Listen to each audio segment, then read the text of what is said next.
Hello and welcome to confidence commerce classes. My side Vivek Gupta. बच्चों हम लोग कंडक्ट कर रहे हैं चैप्टर नंबर 10 जो कि है फॉर्म ऑफ मार्केट। और इस चैप्टर की बच्चों आज हमारी ये लास्ट वीडियो और जिसमें लोग क्या पढ़ने जा रहे हैं, ओलिगोपोली मार्केट। जो हमारा लास्ट टॉपिक है ना, ओलिगोपोली मार्केट। बच्चों हम लोग की स्टार्टिंग पढ़ा था ना कि टोटल 4 टाइप की मार्केट होती है। कौन कौन सी? Perfect competition, monopoly, monopolistic market और फिर ओलिगोपोली। तो स्टार्टिंग में 3 टाइप के मार्केट हम लोग ने पढ़ लिया था। तो आज number 4th and last market आती है ओलिगोपोली मार्केट।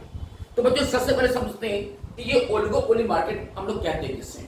तो देखो बच्चों, अगर हम इसके वर्ड मीनिंग पर जाएं, इसका लिटरेचर मीनिंग देखें कि ओलिगोपोली मींस होता क्या है, तो आप देखो ये ओलिगोपोली 2 वर्ड से मिलकर बनता है, oligo plus poly. Oligo plus poly.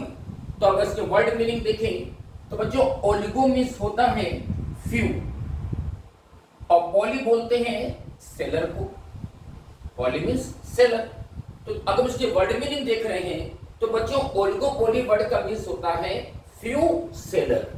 क्या मतलब हुआ? फ्यू सेलर मींस क्या हुआ कि जब किसी मार्केट में किसी प्रोडक्ट के थोड़े से सेलर हैं। क्या है? थोड़े से सेलर हैं, फ्यू सेलर्स हैं, तो ऐसे मार्केट को कहते हैं ओलिगोपोली मार्केट। अब बच्चे थोड़े से सेलर का मतलब क्या हुआ कि अगर किसी मार्केट में एक से ज्यादा हो, क्योंकि बच्चों अगर एक ही सेलर होगा तब तो वो मोनोपोली बन जाएगा ना। तो अगर मोर देन 1 सेलर है, एक से ज्यादा सेलर है बट थोड़े से हैं, यानी उनको हम इजिली काउंटेबल कर सकते, काउंट कर सकते। जैसे मान लो किसी मार्केट में 2 सेलर हैं, 5 सेलर हैं या 10 सेलर है, तो वो मार्केट क्या कहलाएगा? ओलिगोपोली मार्केट है। तो एक ऐसा मार्केट जहां पर किसी प्रोडक्ट के मोर देन 1 सेलर हो लेकिन बहुत ही कम हो, जिनको हम आसानी से गिन सकते हैं, दे आर इजिली काउंटेबल, तो ऐसे मार्केट को हम लोग कहते हैं ओलिगोपोली मार्केट। तो ऐसे मार्केट में बाहर बहुत से होंगे लेकिन सेलर जो होंगे वो बहुत ही कम होते हैं, तो उसको बोलेंगे ओलिगोपोली मार्केट। तो देखो बच्चों, हमने इसकी मीनिंग कैसे दिया है कि it is a market situation in which only few sellers are selling homogeneous और डिफरेंशिएटेड प्रोडक्ट्स। ये एक ऐसा मार्केट होता है जहां पर प्रोडक्ट के थोड़े से सेलर होते हैं, फ्यू सेलर्स होते हैं, और ये जो सेलर होंगे वो या तो होमोजेनियस प्रोडक्ट सेल कर रहे हैं या फिर उनके प्रोडक्ट में थोड़ा बहुत डिफरेंसेस हो सकता है। तो यहाँ पर होमोजेनियस प्रोडक्ट भी हो सकते हैं, यानी सेम टाइप के प्रोडक्ट हो सकते हैं, या फिर उनके प्रोडक्ट में कुछ माइनर चेंजेस हो सकते हैं। तो ऐसे मार्केट को हम लोग कहते हैं ओलिगोपोली मार्केट। तो देखो बच्चों, हमने इसके कुछ फीचर्स भी आपको दिए हैं। जिसमें फर्स्ट फीचर कहता है फ्यू फर्म्स, वो तो हमने समझ लिया कि ओलिगोपोली वर्ड का मीनिंग ही होता है फ्यू सेलर्स से, कि ऐसे मार्केट में एक से ज्यादा फर्में होंगी लेकिन बहुत ही कम होंगी, जिनको हम इजीली काउंटेबल हो सकती हैं, काउंट कर सकते हैं। तो फ्यू सेलर्स कि मार्केट में थोड़ी सी फर्में होती हैं। फिर इंटरडिपेंडेंस। बच्चों इंटरडिपेंडेंस मतलब क्या हुआ कि सोचिए अगर मार्केट में बहुत ही कम सेलर हैं तो क्या होगा कि हर एक फर्म एक दूसरे को अच्छी तरह से ऑब्जर्व कर सकती है, हर एक फर्म एक दूसरे को पर्सनली वॉच कर रही होती है। तो इसमें क्या होता है कि अगर कोई फर्म कोई स्ट्रैटेजी बनाती है तो फिर दूसरी फर्म को भी उसके कंपैरिजन में कोई नई स्ट्रैटेजी बनानी पड़ेगी। यानी कह सकते हो कि ऐसे मार्केट में क्या होता है, एक्शन रिएक्शन बहुत होते हैं। यानी अगर एक फर्म कोई एक्शन लेगी तो दूसरी फर्म उसको रिस्पॉन्स करने के लिए रिएक्शन जरूर देगी। अगर एक फर्म अपने प्राइस को कट करेगी तो दूसरी फर्म को प्राइस कट करना पड़ेगा। अगर एक फर्म प्रोडक्ट की क्वालिटी में कुछ चेंज करेगी तो दूसरी फर्म वाला भी प्रोडक्ट की क्वालिटी को चेंज करेगा। तो यहाँ पर बच्चों एक्शन रिएक्शन बहुत होते रहते हैं, और क्योंकि मार्केट में कुछ ही फर्में हैं तो हर फर्म एक दूसरे को पर्सनली ऑब्जर्व करता है, पर्सनली वॉच करता रहता है।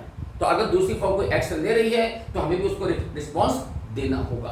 तो यहाँ पर सारी फर्में क्या है, इंटरडिपेंडेंस होती हैं। Next one, selling cost. बच्चों सेलिंग कॉस्ट का मींस क्या होगा, एडवर्टाइजमेंट एंड पब्लिसिटी कराने के कॉस्ट। तो बच्चों सोचना है ऐसे मार्केट में जबकि बहुत ही कम सेलर होते हैं, कुछ ही फर्में होती हैं, तो हर सेलर मार्केट में अपने शेयर को बढ़ाने की कोशिश करता है कि हमारा शेयर बढ़े, हमारा प्रोडक्ट ज्यादा बिके। तो यहाँ पर जबरदस्त एडवर्टाइजमेंट होता है, जबरदस्त पब्लिसिटी कराई जाती है। तो यहाँ पर सेलिंग कॉस्ट जो है वो काफी हाई होती है, क्योंकि हर फर्म वाला मार्केट में अपने शेयर को बढ़ाने की कोशिश करेगा। Next one, barriers of the entry. बच्चों ऐसे मार्केट में कुछ ही फर्में होती, और हर फर्म अपने बिजनेस में हैवी इन्वेस्टमेंट करता है और यहाँ जबरदस्त कंपटीशन चल रहा होता है। तो ऐसे माहौल में नई फर्में मार्केट में एंटर होने में प्रॉब्लम होती है, नई फर्मों को मार्केट में एंटर करने में प्रॉब्लम क्रिएट होगी। क्यों? पहली बात तो उनको हैवी इन्वेस्टमेंट करना पड़ेगा। अब दूसरी बात, मार्केट में जबरदस्त कंपटीशन चल रहा है, तो मे बी वो ऐसे कंपटीशन को फेस न कर पाए। तो बच्चों ऐसे मार्केट में जो न्यू कॉमर्स होते हैं, जो नई फर्में ऐसे मार्केट में जल्दी इंटर नहीं कर पाती हैं due to the heavy investment and due to the heavy competition. तो बैरियर्स यहां पर क्रिएट होता है न्यू फर्मों के लिए। And last one, formation of cartels. बच्चों कार्टेल मींस क्या होता है? तो बच्चों जब दो या दो से ज्यादा फर्में आपस में कुछ टाई अप कर लेती हैं अपने कॉम्पिटिशन्स को अवॉइड करने के लिए कि उनके बीच में कंपटीशन ना हो, तो इसके लिए वो कुछ टाई अप कर लेती है, आपस में कुछ एडजस्टमेंट कर लेती है, आपस में कह सकते हो कुछ एग्रीमेंट कर लेती है, जैसे प्राइस के रिगार्डिंग, प्रोडक्ट के रिगार्डिंग, आउटपुट के रिगार्डिंग या मार्केट शेयर के रिगार्डिंग वो आपस में कुछ एग्रीमेंट कर लेती है। जैसे मान लीजिए फर्मों ने आपस तय कर लिया कि प्रोडक्ट का सेलिंग प्राइस 10 रुपए से कम का नहीं होगा, मिनिमम प्राइस 10 रुपए का रखा जाएगा और कोई फर्म 10 रुपए से कम में माल नहीं बेचेगी।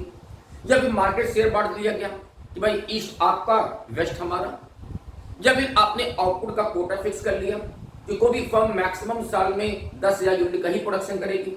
तो जब फर्में इस तरीके से आपस में एडजस्टमेंट कर लेती हैं, आपस में एग्रीमेंट कर लेती हैं, तो इसको बोलते हैं कार्टेल। बात समझ में आ रहा है? तो ये कार्टेल क्यों बनाया जाता है? ताकि आपस में कॉम्पिटिशन्स ना हो।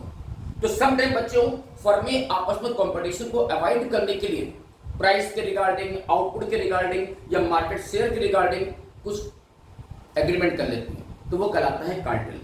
तो बच्चों ऐसे मार्केट में कार्टेल की पॉसिबिलिटी बहुत ज्यादा होती है क्योंकि फर्में थोड़ी सी हैं, बहुत ही कम फर्में हैं, और जब फर्मों को ऐसा लगता है कि मार्केट में कंपटीशन बहुत ज्यादा बढ़ रहा है और इसी की वजह से फर्मों को लॉस हो रहा है, तो वो क्या करते हैं? कार्टेल बना लेते हैं कि वो प्राइस के लिए कुछ एडजस्टमेंट कर लिया, कुछ एग्रीमेंट कर लिया कि मिनिमम प्राइस फिक्स कर लिया, या अपना मार्केट शेयर बांट लिया, या आउटपुट का लेवल कोटा फिक्स कर लिया।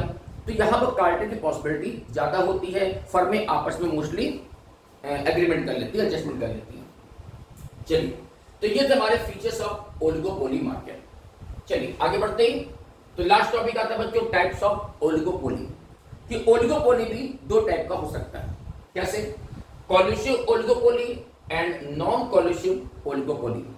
बच्चों कोलिसिव ओलिगोपोली वो होता है जहां पर जो फर्में हैं वो आपस में कुछ टाई अप कर लेती हैं, आपस में कुछ एग्रीमेंट कर लेती हैं, किसी के लिए प्राइस के रिगार्डिंग, आउटपुट के रिगार्डिंग या मार्केट शेयर के रिगार्डिंग उन्होंने आपस में कुछ एडजस्टमेंट कर रखे हैं, एग्रीमेंट कर रखा है। तो इस टाइप के ओलिगोपोली को कहते हैं कोलिसिव ओलिगोपोली। और ऐसा हमने क्यों किया है? ताकि कंपटीशन मिनिमाइज हो जाए या कंपटीशन को अवॉइड करना है। तो कंपटीशन को अवॉइड करने के पर्पज से, कंपटीशन को कम करने के लिए फर्में यहाँ पर क्या कर रही हैं? कुछ आपस में समझौता कर ले रही हैं, एग्रीमेंट कर रही हैं कि प्राइस फिक्स कर लिया गया या आउटपुट कोटा फिक्स कर लिया गया या मार्केट शेयर को फिक्स कर लिया गया ताकि आपस में कंपटीशन ना हो। तो इस टाइप के ओलिगोपोली को कहते हैं कोलिसिव ओलिगोपोली। और दूसरा होता है बच्चों नॉन कोलिसिव ओलिगोपोली। मतलब समझ गए कि नॉन कोलिसिव का मतलब क्या हुआ? कि जब इस तरीके का एग्रीमेंट फर्मों में नहीं है और फिर जब एग्रीमेंट नहीं है, कोई समझौता नहीं हुआ है, तो फिर वहां पर क्या होगा? जबरदस्त कंपटीशन चलेगा, ठीक है ना, वहां जबरदस्त कंपटीशन होगा। तो ऐसे मार्केट को कहेंगे नॉन कोलिसिव ओलिगोपोली मार्केट। ठीक है बच्चों, तो ये था हमारा टॉपिक ओलिगोपोली मार्केट। तो बहुत ही छोटा टॉपिक था, बहुत ही इजी टॉपिक था, तो होप सो आपको ये भी समझ में आ गया। तो बच्चों यहां से हमारा ये चैप्टर भी कंप्लीट हो गया, फॉर्म ऑफ मार्केट। तो हम अपनी वीडियो बच्चों यहां पर स्टॉप कर रहे हैं आपसे। Good day, thank you and bye bye.